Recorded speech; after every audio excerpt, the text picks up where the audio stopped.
Hello everyone, welcome to this podcast. This is Qurratulain from 23 group consultant. आज के podcast में हम कनाडा इमिग्रेशन के प्रोसेस, बेनिफिट्स, चैलेंजेस के बारे में बात करने जा रहे हैं. तो इसके लिए हमारे साथ हमारी एक्सपर्ट डॉक्टर हिरा मौजूद हैं.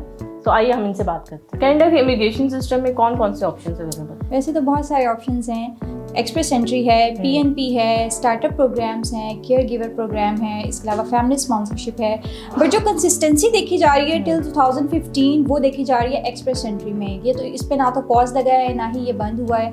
सो बाकी आते जाते हैं वक्ती और बंद हो जाते हैं. कनाडा इमिग्रेशन के लिए आर्ट्स या लैंग्वेज रिक्वायरमेंट्स क्या हैं अकॉर्डिंग? डिफरेंट प्रोग्राम्स की डिफरेंट रिक्वायरमेंट होती है. लाइक CLB 4-5 मिनिमम जो है ना वो भी चल जाता है. बट अगर हम कनाडा की स्पेसिफिकली बात करें तो कनाडा जो है उसको स्किलफुल बंदे चाहिए, उसको जो है टेक्निकल फील्ड्स चाहिए. तो कनाडा जो है वो 6 बैंड जो है वो रिक्वायरमेंट है उसकी. Okay, minimum 6 band. Exactly. Right. Skilled worker visa और स्टूडेंट वीज़ा में क्या फ़र्क है? स्किल्ड वर्कर वीज़ा पे जो जा रहा है वो ज़ाहिरी बात है कि अपनी स्किल्स की बेस पे जा रहा है और वो उसको PR में कन्वर्ट कर सकता है, या हो सकता है कि वो अपनी स्किल्स की बेस पे PR पे ही जा रहा हो. बट जो स्टूडेंट वीज़ा की बात करें तो उस पर आप स्टडी करेंगे and then you have to exit the country.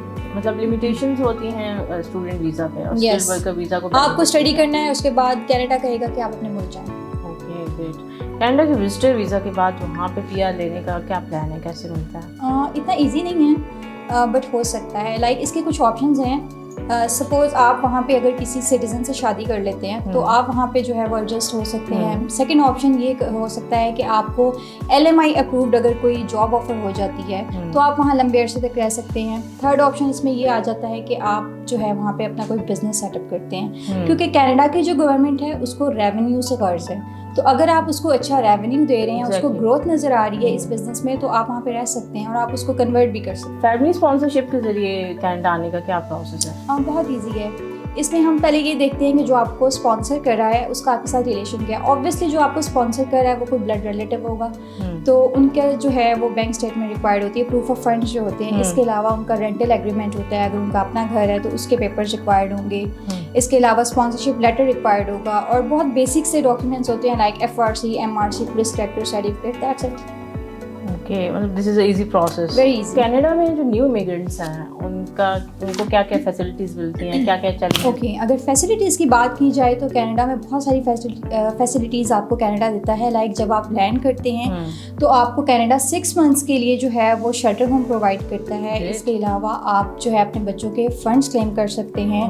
आपके और आपके बच्चों का मेडिकल फ्री होता है, आपके बच्चों की स्कूलिंग फ्री होती है. फैसिलिटीज़ बहुत ज़्यादा है वहाँ पे. और अगर आप चैलेंजेस की बात करें तो there is no big challenge.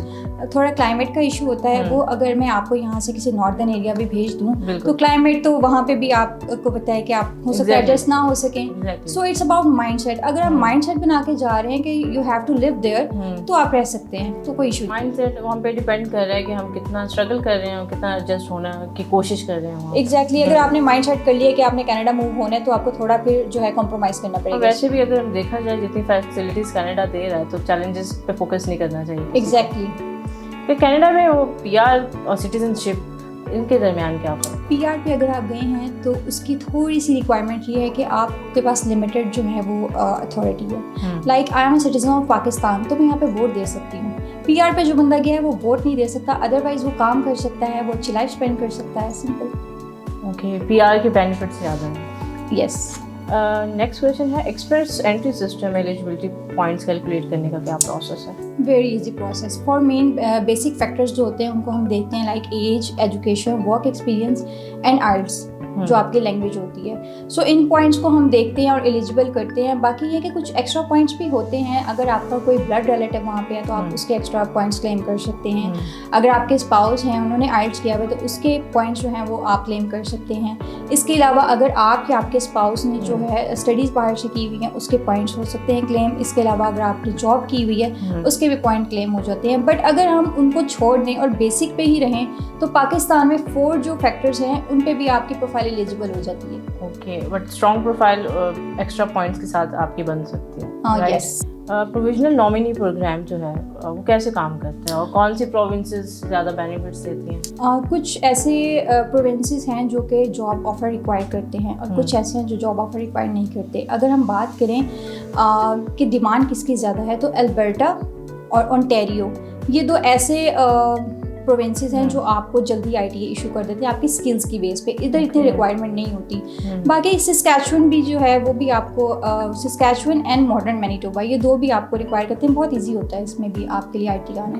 Okay, मतलब ये प्रोविंसेस फ्लेक्सिबल हैं, very flexible. Self employed immigration stream के रिक्वायरमेंट्स और प्रोसेस के बारे में बताएं। ओके, बेसिकली ये वाला जो प्रोग्राम है ये बंद हो गया हुआ है, तो इस पे बात करना आई डोंट थिंक बनता है। एजुकेशन कंडीशनल असेसमेंट के लिए कौन सी एजेंसी सबसे बेहतरीन है? वैसे तो हमारे पास 7 बॉडीज़ हैं जिसके थ्रू जो है वो ECA रिपोर्ट आती है हमारी, बट अगर आप देखें मेडिकल की फील्ड को तो उसके लिए सेपरेट रिक्वायरमेंट है, और अगर आप देखें फार्मेसी को तो उसके लिए भी सेपरेट बॉडी है। बट हम जो प्रेफर करते हैं वो हम प्रेफर करते हैं शॉर्ट टाइम पीरियड की, कि जो शॉर्ट टाइम पीरियड में आपको जो है ECA रिपोर्ट देनी है, क्योंकि जो क्लाइंट होता है वो बहुत इम्पेशेंट होता है और उसका माइंडसेट बनाना तो उनका माइंडसेट बनाना पड़ता है, इसलिए हम प्रेफर ये करते हैं कि हम ऐसी बॉडी से करवाएं जिनकी टाइमलाइन जो है वो शॉर्ट होती है। तो ऐसी 2 टाइमलाइंस हैं, वेस्ट और सेस। कनाडा के रूरल नोजल इमिग्रेशन पायलट के बारे में डिटेल्स क्या होंगी? ओके, ये प्रोग्राम जो है ये भी एक टाइम पे आया था और इससे बहुत बेनिफिट भी जो है वो लोगों ने लिया, बिकॉज इसमें आइल्स की रिक्वायरमेंट बहुत कम थी और एलिजिबिलिटी क्राइटेरिया बहुत बेहतर था। बट ये भी जो है लास्ट सितंबर से कनाडा ने कुछ जो प्रोग्राम्स हैं उन पर पॉज लगा दिया, तो ये भी उनमें से एक है। सो आई डोंट थिंक कि इस पे फर्दर बात करनी है, मतलब जो हमें उस पे बात करनी चाहिए जिससे जो प्रोग्राम लोगों को फायदा हो। एग्जैक्टली।